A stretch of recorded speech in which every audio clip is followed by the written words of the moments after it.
Welcome to the ISF podcast from the Information Security Forum.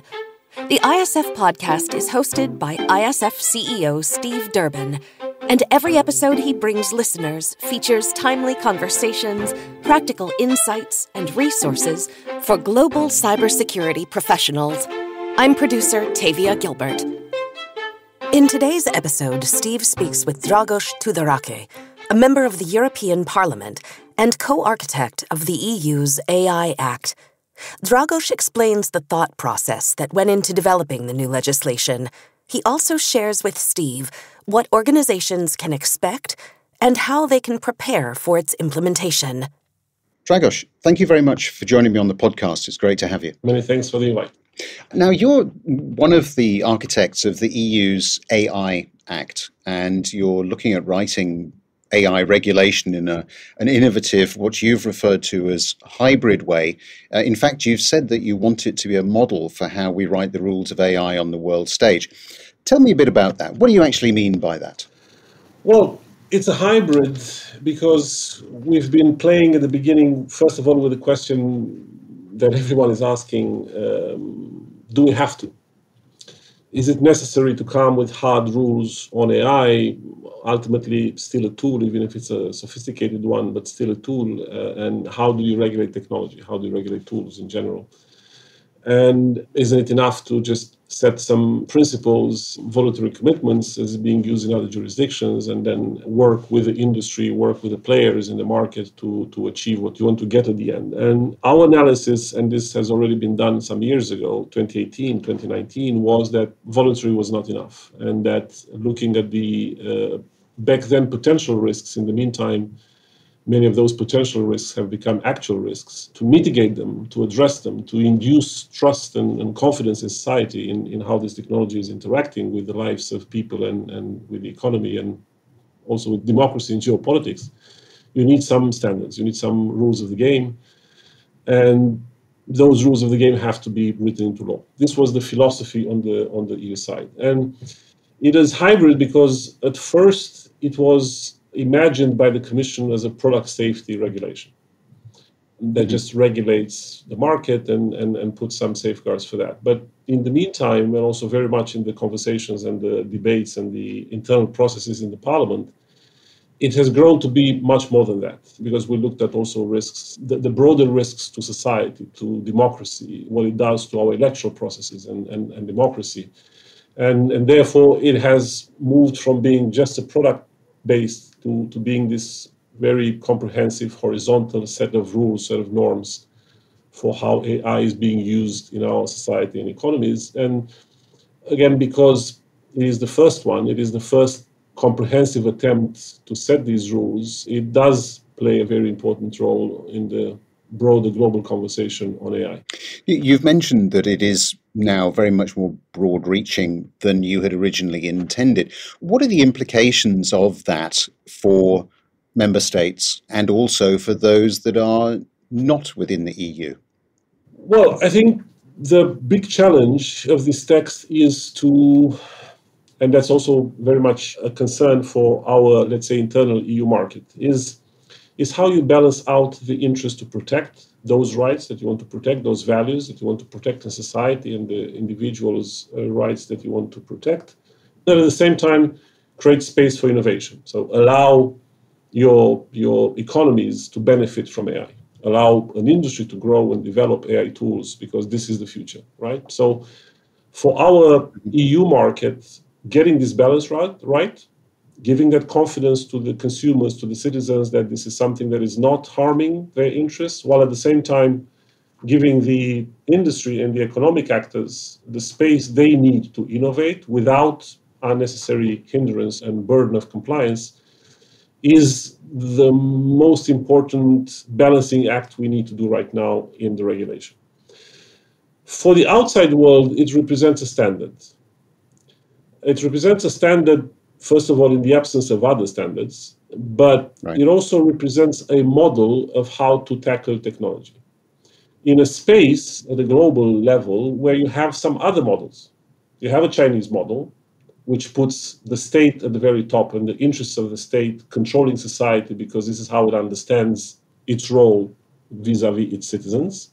That's the Chinese way of looking at technology and at deploying technology in society. It is used to control society, not to give it rights and find that balance.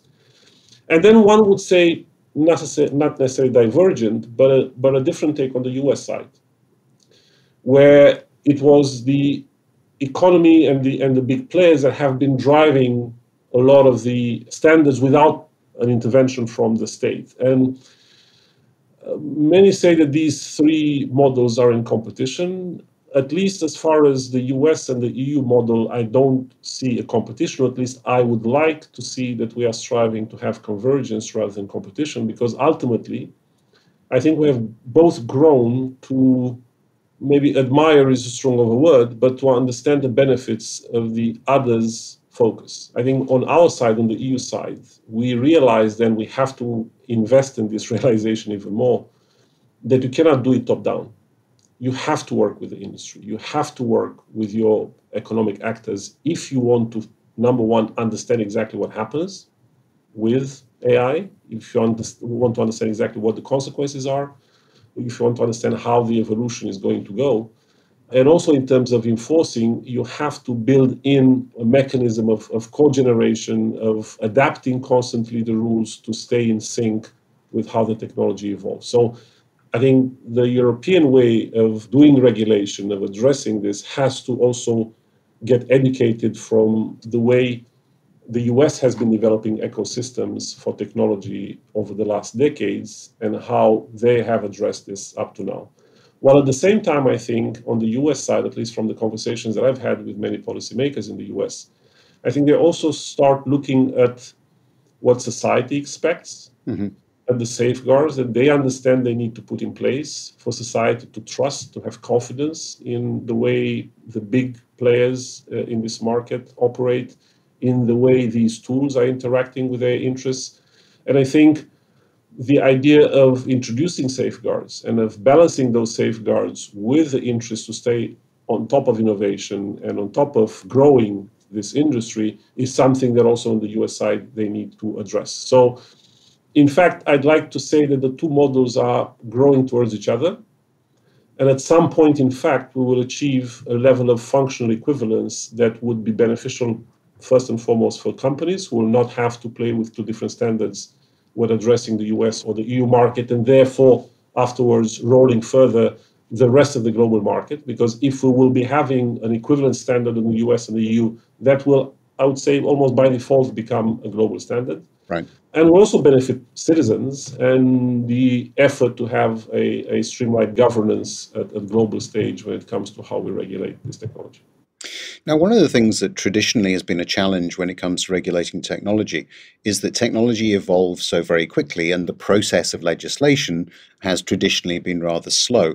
So how confident are you with the Act that what you've currently got is going to be effective once implemented across member states, and that the technology won't have advanced beyond what it is that you've currently regulated for? Because I think that's a question that certainly a number of people put to me whenever I talk about regulation. It's how do you put something in place that is able to be sufficiently reflective of the speed at which a technology is evolving? So what have you done with regard to that? Well, first to say it's a very fair point, and I think when addressing that, we have to be very, very humble in understanding how important that is. Because if we don't get this right, if we're going to come up with rules that will not make sense, and I refer to what I was saying earlier also about staying in sync with reality. Yes. If you're not having that constant reality check as to where, in fact, the technology has gone and how you make sure that what you have in terms of rules, obligations, rights are synchronized with that evolution, then again, the whole purpose is dead.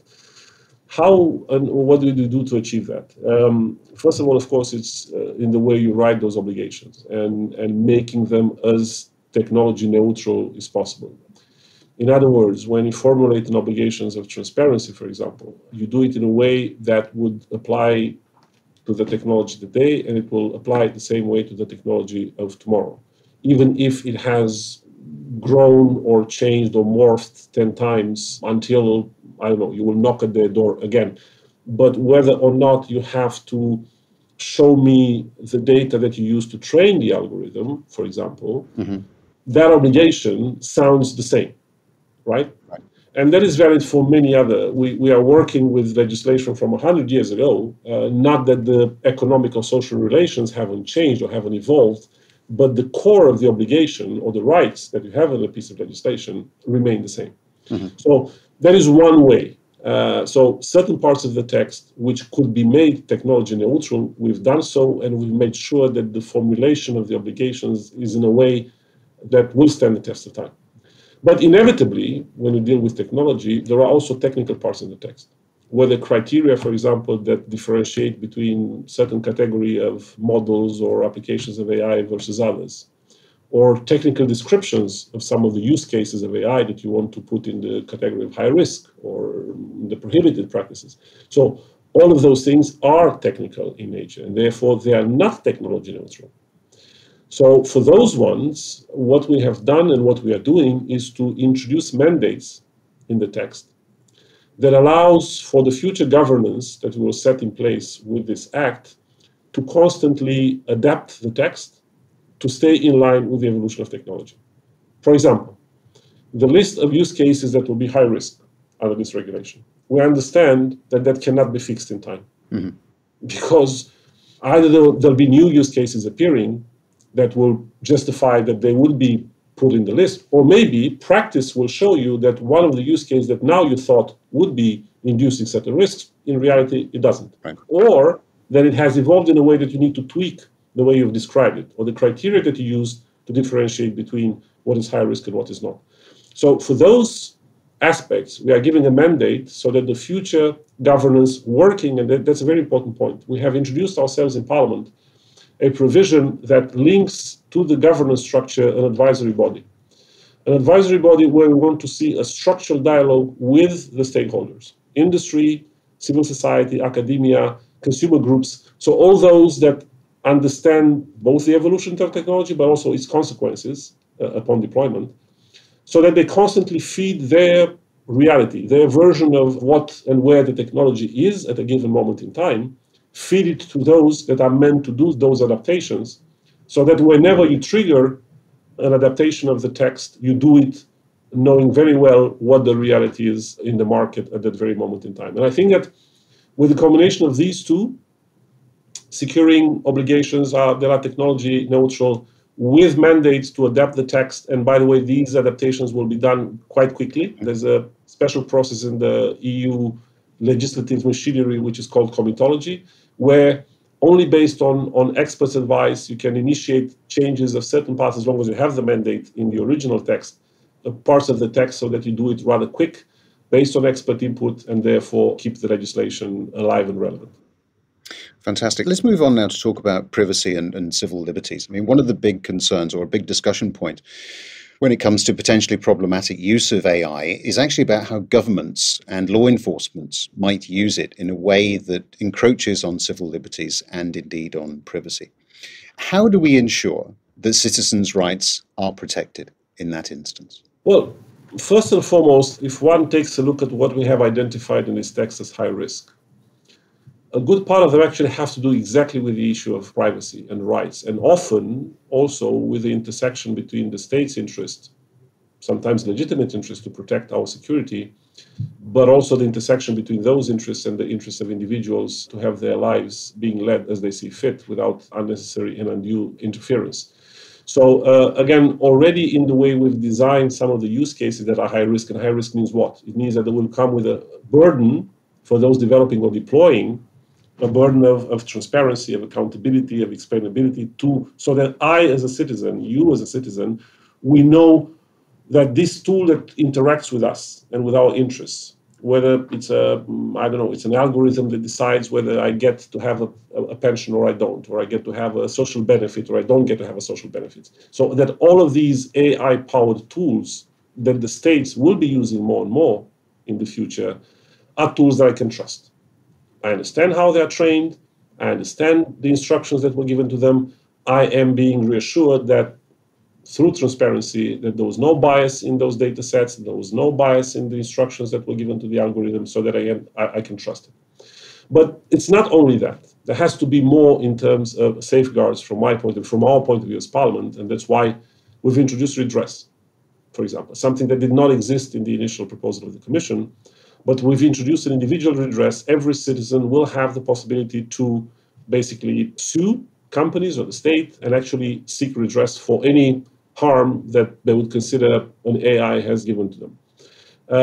Then, for those applications where we will be introducing, and that's a very important question, where we'll be introducing exceptions for law enforcement in the access to certain tools, and probably you know one of the big discussions was about biometrics in public spaces, real-time use. Again, safeguards will have to be very strong. We in Parliament even put a total ban on that. Remains to be seen in the negotiations to come exactly where the cursor will end. But in any case, for us, it is essential that every time a law enforcement uses AI, yes, to protect our safety, but with the potential for abuse or breach of rights, that is done with safeguards that can ensure that there is a control as to how that use is being made, and also with important redress so that we can actually seek our rights and seek compensation when something goes wrong. Let's talk about the oversight, though, of AI, because it's all very well us talking here about transparency and trust. But what's going to be the role of human oversight in all of this? So do we have to assign teams, committees to review outputs from AI, for example, or can you give us some examples of how we might be able to provide effective human oversight over some of the things you've just been talking about?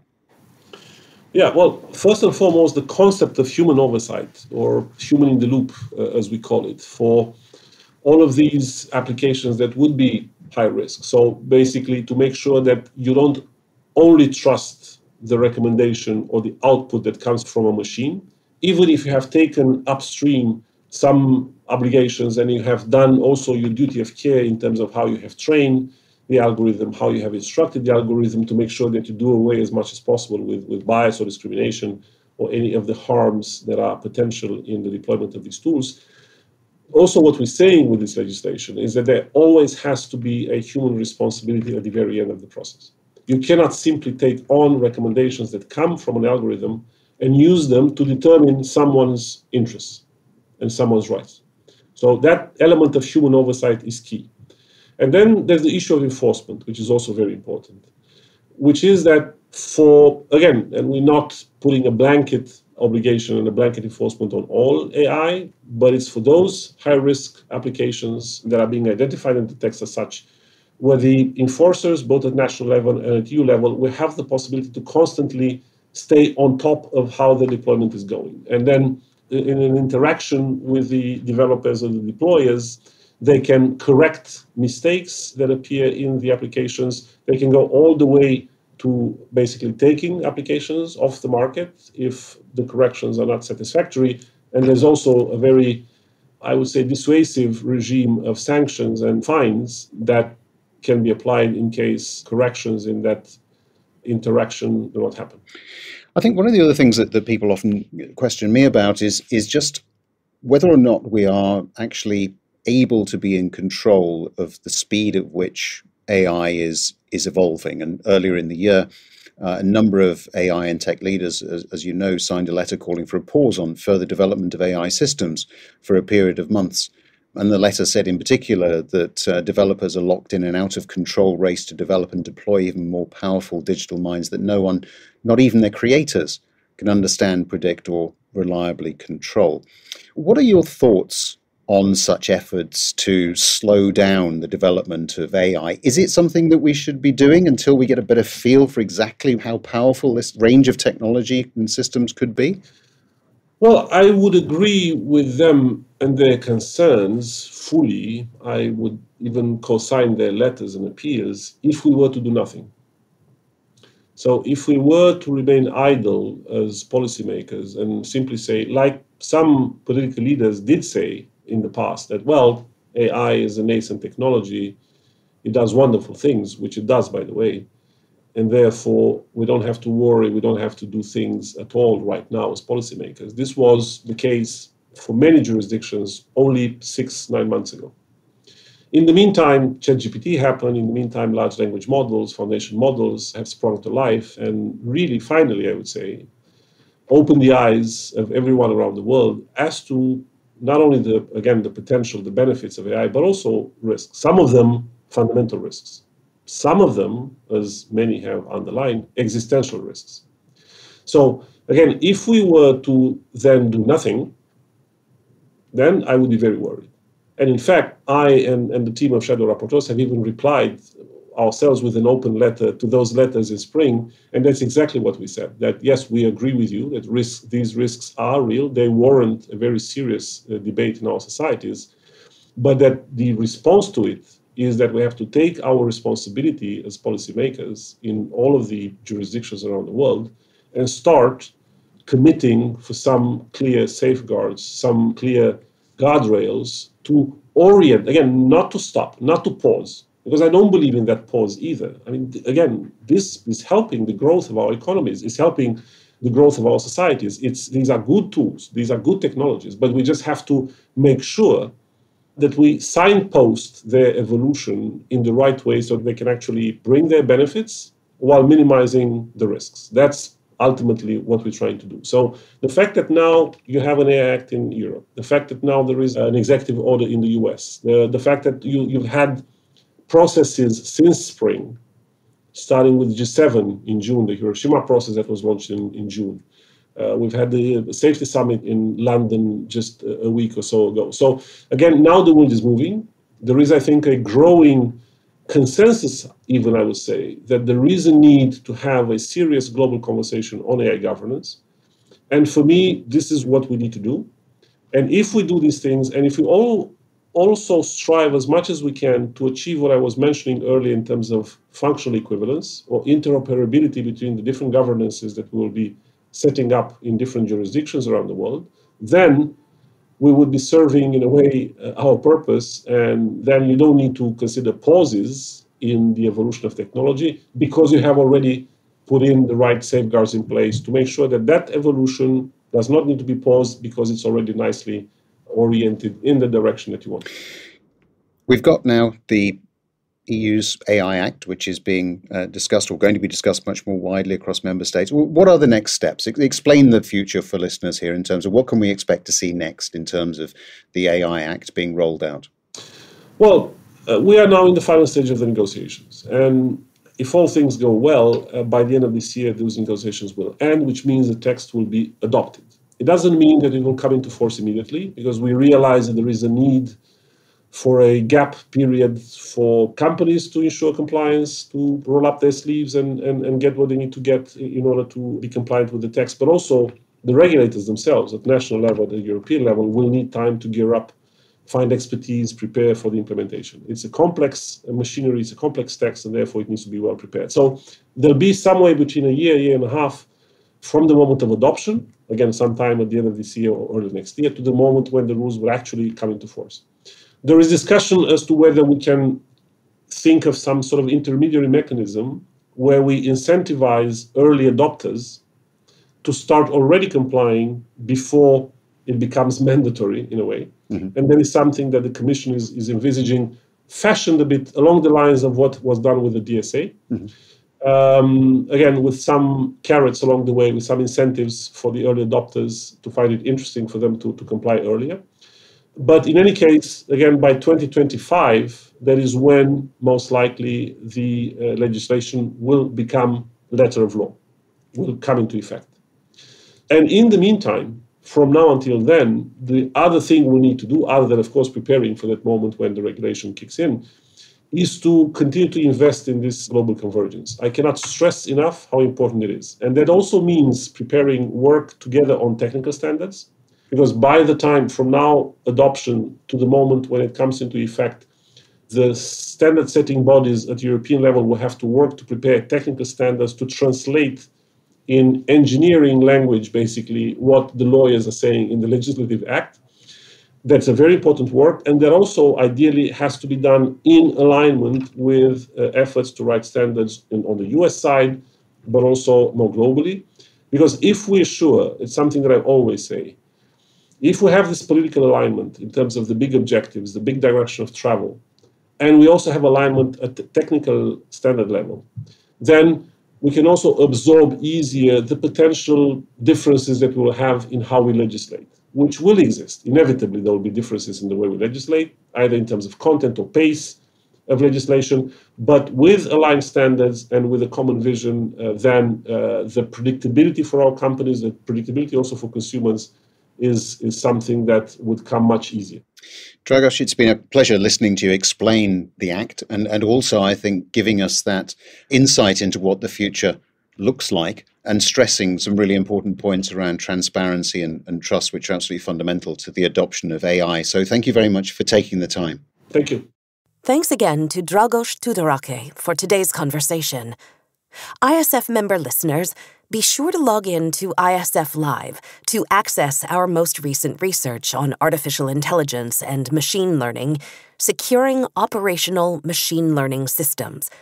And to our listeners who haven't yet become an ISF member, get in touch with your regional representative at securityforum.org/join.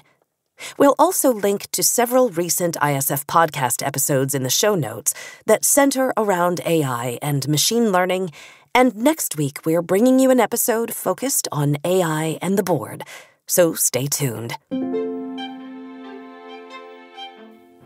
In the meantime, if you would take 10 seconds to pull up this podcast on whatever device you're listening, give us a 5-star rating and write a quick review, we'd be grateful. You can also listen to the ISF Analyst Insight podcast, which goes in-depth on the hottest topics in information security. In every episode, ISF analysts hand-select active security professionals from ISF member organizations to discuss how the implementation of ISF research is uniquely applied to their real-world context. We hope you'll listen, and of course, we'll put a link to that show in our show notes. If there's a topic or question that you'd like us to cover in a future episode, let us know at securityforum.org, which is also where you can find our catalog of past video and podcast episodes, as well as ISF's research, practical tools, and guidance related to discussions like today's. The ISF podcast is produced by Talkbox and Tavia Gilbert, with senior producer Katie Flood. Mix and master by Kayla Elrod. Music by Alexander Filipiak. Thanks for listening.